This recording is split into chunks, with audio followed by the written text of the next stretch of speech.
방금 전 미국에서 조용히 벌어지고 있는 일 하나를 알려드릴 겁니다. 이게 왜 중요하냐면요.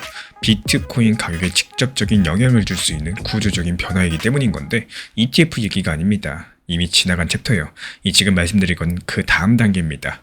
바로 미국 직장인들의 퇴직연금 401k라고 불리는 이 천문학적인 돈들이요. 비트코인을 매수할 수 있는 본격적인 길이 열리고 있다는 사실. 이게 왜 ETF보다 더 큰 일인지 이번 영상 끝까지 들어보시면 정확하게 이해가 되실 겁니다. 먼저 지금 401k가 뭔지부터 짚고 넘어가 볼게요. 한국으로 쳤을 때 국민연금이나 퇴직연금이랑 비슷합니다. 이 미국의 직장인들이 매 달마다 월급에서 일정 금액을 빼가지고 노후 대비용으로서 적립하는 계좌인데요. 회사에서 매칭해주는 경우도 많았고요. 근데 여기서 중요한 거는 이 계좌에 들어있는 돈의 규모입니다. 2025년 말 기준으로 미국 401k에 쌓여있는 돈이 약 10조 1천억 달러인데요. 한화로 환산하면은 대략 1경 3천조 되는 말도 안 되는 금액입니다. 감이 잘 안 오실 텐데 비트코인 전체 시가총액보다도 훨씬 더 큰 돈이죠. 이 돈이 지금까지 주식이랑 채권에만 들어갈 수 있었습니다. 근데 암호화폐에는 아예 들어올 수 있는 선택지가 없었어요. 이런 상황에서 작년 8월달 이 트럼프 대통령이 행정명령을 서명했었죠. 그 내용은 이랬습니다. 이 노동부한테 401k 대체자산을 편입할 수 있도록 규제를 다시 검토하라는 지시였었고, 여기서 대체자산이라는 거는 주식이나 채권 말고도 또 다른 투자자산을 말을 하는 건데, 여기에 암호화폐나 사모펀드, 부동산 같은 것들이 포함이 될 겁니다.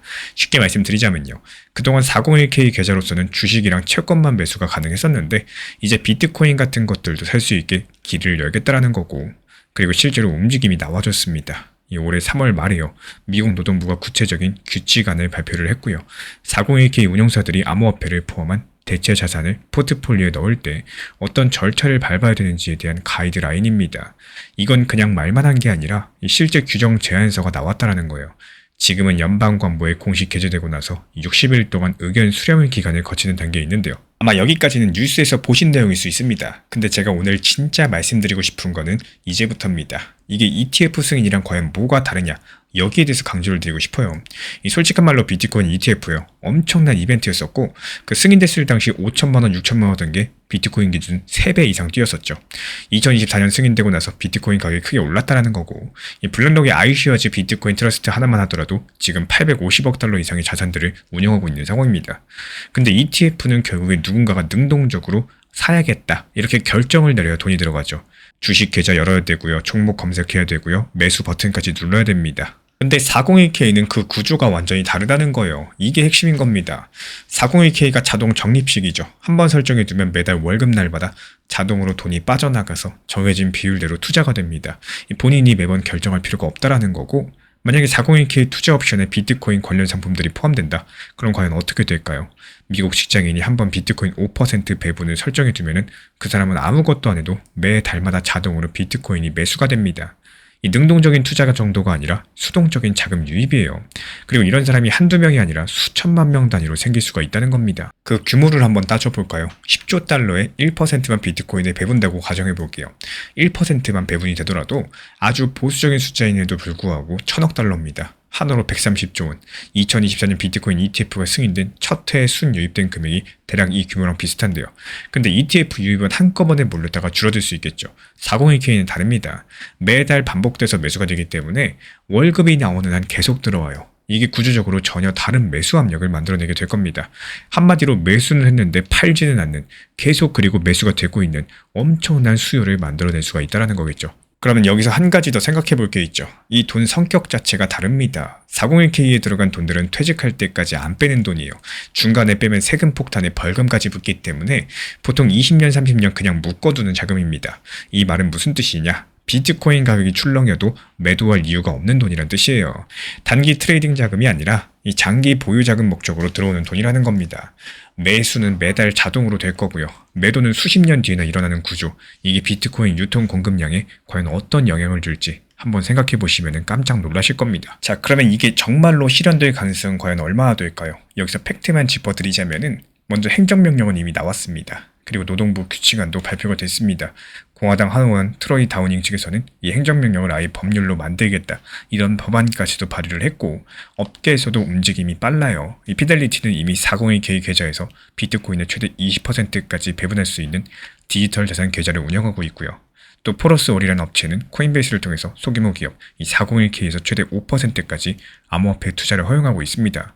블랙록도 2026년 상반기 이 사모자산을 포함한 타겟 데이트 펀드를 401k에 출시할 계획이다라고 밝혔어요. 그리고 프랭클린 템플턴의 글로벌 산업자문 총괄 로버트 콜로슬리도 DL뉴스 인터뷰에서 상당히 의미 있는 발언을 했습니다. 이 기관들의 관심이 크게 늘고 있고 더 이상 한 그룹만의 관심사가 아니라고 했고요.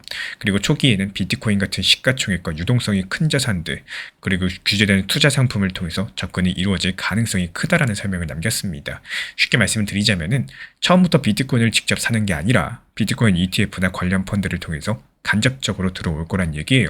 물론 여기에 따른 반대 목소리도 존재합니다. 이건 빠뜨리면 안 되겠죠.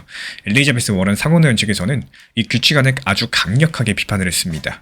퇴직연금에 위험자산을 넣는 거, 이건 미국인의 노후를 위험에 빠뜨리는 행위다. 아주 위험하다는 취지의 발언을 남겼는데요. 그리고 현실적으로 봤을 때 이 규칙이 최종 확정되려면 60일 정도의 의견 수렴 기간이 끝나고 나서 최종 심사를 거쳐야 되고요. 법적인 도전이 들어올 가능성도 있어요. 그래서 실제 시행까지는 수개월에서 한 1년 정도까지도 걸릴 수가 있겠습니다. 여기까지는 확인된 사실이고요. 그래도 지금까지 공개된 자료만 놓고 보시면은 가장 가능성이 높은 시나리오는요. 비트코인이 직접 401k에 편입되기보다는 비트코인 ETF라거나 암호화폐 관련된 운용 펀드가 401k 투자 메뉴에 먼저 들어가는 형태가 될 겁니다. 왜냐하면 401k를 관리하는 운용사 입장에서 봤을 때 이 규제된 상품이 훨씬 더 다루기 쉽거든요. 그리고 수탁자 책임이라는 게 있어가지고 직접 비트를 넣었다가 가격이 폭락하면 소상을 당할 수도 있겠죠. 그래서 블랙록이나 피델리티 같은 이 대형 운용사들이 만든 비트코인 ETF를 메뉴에 추가하는 방식들이 현실적으로 먼저 올 가능성이 높습니다. 프랭클린 템플턴의 크로슬리도 이런 점들을 분명히 했고 현재 업계가 움직이는 방향성도 이쪽이 맞습니다. 이런 부분들 충분히 해석이 갈릴 수 있어요. 하지만 제가 주목하는 포인트는 이겁니다. 여기서 중요한 거는 비트코인이 직접 들어가느냐, 간접적으로 들어가느냐 이런 여부가 아니라는 거고 ETF를 통해서든 펀드를 통해서든 결국에 그 돈들은 비트코인을 매수하는 데 쓰일 겁니다. ETF 운용사 차원에서 투자자 돈이 들어오면 그만큼 실제 비트를 사서 보유해야 되거든요. 그러니까 형태는 간접적이겠지만 비트에 대한 매수 압력은 직접적이에요. 트럼프 행정명령은 나왔고요. 노동부 규칙안은 발표가 됐고요. 업계는 이미 준비하고 있습니다. 10조 달러 규모 자동 적립시자금이 이 비트코인 쪽으로 흐를 수 있는 파이프라인이 만들어지고 있다는 사실. 한 번 터지고 끝나는 이벤트가 아니라요. 매 달마다 반복되는 구조적인 매수 시스템이 될 수 있다는 점. 여기서 ETF랑은 차원이 다릅니다. 근데 여기서요. 이 퇴직연금 자금이 비트코인에만 과연 영향을 줄 수 있을까요? 다음 영상에서는 이런 흐름들이 알트코인 시장에 어떤 파급 효과를 줄 수 있는지 분석드려 보도록 하겠습니다. 그래서 지금 같은 시장에서는 이 투트랙 전략 그리고 여기에 맞는 단기 알트코인들 얼마나 잘 활용하느냐 이게 바로 핵심인 시장입니다. 정말 중요하지만요. 이 알트 시장 같은 경우는 정말 오랜 기간 동안 찾아오는 시장이 아니죠. 이 시장을 얼마나 잘 활용할 수 있고 또 그리고 리플을 보유하신 분들께서 내가 보유하고 있는 리플의 평단가를 얼마나 잘 낮춰놓을 수 있는지 여기에 대해서 생각하시던 시장이에요. 이 과거부터 역사 패턴 살펴보면요. 정말로 코인 시장에 대해서 관심이 있고 또 오랜 기간 투자하신 분들이 이미 알고 계시겠지만 리플 움직임이 잘 나올 때 알트가 힘을 못 쓰거나 또 반대로 알트 단기 코인이 힘쓸 때 리플이 힘을 못 쓰는 이런 경우들이 많았습니다. 지금 같은 알트 시장에서는요. 얼마나 알트 단기 코인에서 수익 잘 써놓고 그리고 비트코인이나 리플, 도지코인 같은 것들이 안 좋기 때문에 바닥에서 효율적으로 추가 매수 타점을 활용할 수 있을지 여기에 대해서 생각하셔야 되는 시장이라는 거예요. 제가 안내드리는 단기 종합방에서도 말씀을 드리고 있지만요. 이 시장을 효율적으로 대응하기 위해서 모나드, 카이트 코인에 대해서 매수와 동시에 목표가를 걸어놨고 효율적으로 시장에 대응하시도록 안내드리고 있습니다. 그리고 여기에 따른 수익 실현까지도 마침표가 찍히면서 그 다음 클리어풀 단기 코인에 진입을 하고요. 입절까지도 완료가 되면서도 놓치지 않는 것 중에 하나는 바로 리플이었습니다. 리플 코인이 안 좋다고 해서 시장이 안 좋다는 관점만 보는 게 아니라 이 시장이 지금 안 좋다라는 건요. 오히려 리플을 낮은 가격에 매수할 수 있다는 뜻이기 때문에 이 단기 저점에서 오히려 추가 매수 타점을 활용해서 시장에 대한 대응을 잘 만들어 나갈 수 있도록 안내 도움드리고 있고 지금 시장이 안 좋다라고 느껴지는 이유가 내가 보유하고 있는 코인이 안 올라서 시장이 안 좋다고 느껴지는 건지 아니면 정말로 시장이 안 좋은지를 파악할 줄 아셔야 됩니다. 지금은 알트 단기 코인을 활용하기가 정말 좋은 시장이기 때문에 반드시 잘 활용하셔야 되는 시장입니다. 이 정보방 입장 필요하신 분들께서는 입장 신청 주시면 안내 도움 드리도록 하겠습니다. 리플 XRP 투자에 있어서 이제는 투트랙 전략이 반드시 필요해지고 있습니다. 무턱대고 몰빵하거나 반대로 또 손 놓고 기다리는 시대는 끝났어요. 첫 번째 트랙은 매달 분할 매수하시면서 시장이 빠지든 말든 일정 비중으로서 리플을 꾸준히 모아 나가시는 겁니다. 이거는 시간과 리스크를 분산할 수 있는 가장 효율적인 전략인 거고 그리고 두 번째 트랙은 남은 현금 비중으로 알트코인 단타로서 굴려나갑니다. 수익이 나면은 그거를 다시 리플에 재투자하시면 되는 거고, 이게 바로 수익을 만드는 순환 매수 전략이 되실 거예요. 그런데 여기서 중요한 거는 단타 하실 때 조심하셔야 되는 거예요. 단타 매매 중독되면 끝장입니다. 이 매매 중독을 절대 조심하셔야 되는 거고, 예를 들어 가지고 시장이 과열인데도 지금 아니면 기회가 없다, 이런 조급한 생각에 RSI 지표가 이미 고점인데도 불안해서 또 들어가고 결국에 수익은커녕 손실만 쌓이게 되실 겁니다. 그래서 저희 채널 차원에서는 한 가지 원칙이 있습니다. 확률이 높은 날만 진입을 하세요. 그리고 시장 전체가 과매도 구간일 때, 비트코인 기준 RSI가 바닥을 찍을 때, 그때 알트코인 중에서 최근 거래량이 급등한 종목이 과매도의 경우 MACD, 볼린저 밴드, 이동평균선과 일목균형표 참고해서 신중하게 매수 진입 타점 들어갑니다. 그리고 그 외에는 아예 매매를 쉬는 날도 반드시 있어야지 진짜 단타인 거고, 그렇다면 이걸 어떻게 구별할 수 있는지 궁금하실 거예요.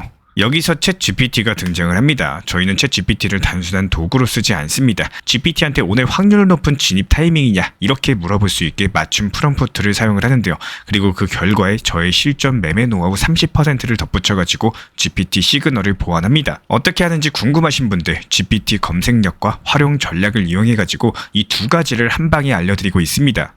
현재 보이시는 번호로서 리플 단타라고 문자 남겨주세요. 지금 이 영상 보신 분들에게만 오픈합니다. 그냥 GPT 쓰는 법이 아니라 투자로 연결되는 GPT 사용법 지금 바로 알려드리도록 하겠습니다. 제가 안내해드리고 있는 코인 신사 채널 멤버십 전용방에 대해서 짧게 설명드려 보도록 하겠습니다. 리플, 암호화폐 시장에 대한 중요한 이슈, 그리고 브리핑이나 시장의 흐름에 대한 전문적인 분석 내용 설명과 함께 차트상의 기술적 분석, 온체인 지표와 투자 심리에 대한 내용들을 같이 안내 도움드리고 있고, 가장 중요한 투자 심리를 컨트롤하기 위해서 포트폴리오의 구성에 대한 노하우, 투자 심리 컨트롤에 대한 내용도 같이 안내드리고 있습니다. 코인 신사 스터디 멤버십 가입하신 분들께서는 아래 번호 혹은 신청 링크 통해서 남겨주시면 제가 연락드리고 있고, 안내 설명과 함께 신사 채널 리플 전용 멤버십 방에도 입장 안내 설명드리고 있습니다.